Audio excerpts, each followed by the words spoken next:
منبت الأحرار، مشرق الأنوار، منتدى السؤدد وحماه، قبلة المحبين وموطن الكرماء والشرفاء، مغرب العز بين الأمم، بلاد البربر والأمازيغ والصحراء، منها انطلقت جيوش الفتح لتبني حضارتها في بلاد الأندلس، وفيها جبال الأطلس الشامخة وهي موطن كرة القدم الأسود. هي أروع عرض وفستيفال على وجه الأرض.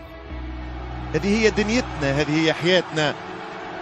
احنا العرب، احنا مهد الديانات ورسالات السماء، احنا العرب التاريخ والمستقبل، احنا الثقافة والحضارة، احنا بيت الشعر والقصر، احنا ممن تعلمتم منهم واحنا من علمكم، واسألوا شارلمان عن ساعة هارون الرشيد.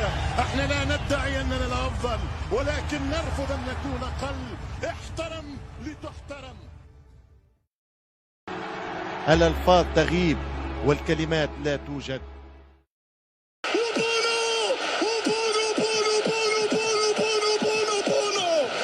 ينصر دينك يا بونو، ينصر دينك يا بونو على هذه اللقطة. أنا اتولدت باش نكون فيه، غيري جاءوا بساقيهم، لكن كنا مرتبطين ببعضنا.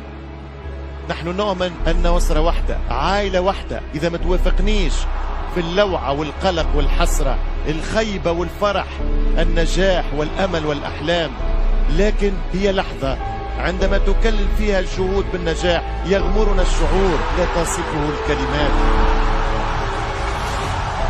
لكن هذا ليس بالخيال، إنه الواقع، واقعنا نحن. ميادين الكرة حقيقية، نشعر بنبضها، نحس بكورتها، نحسها في كل لحظة. أبطالنا أبطال الجلد المدور ومبدع الساحرة المستديرة. أبطالنا يأتون بالمستحيل، يلهب خيالنا. هدف يتسجل، هدف يضيع، ضربة جزاء، قرار خاطئ يتغير معها الموسم. تظل هناك لحظات تبقى ونعيش من أجل هذه اللحظات، بل أنت صانعة اللحظات.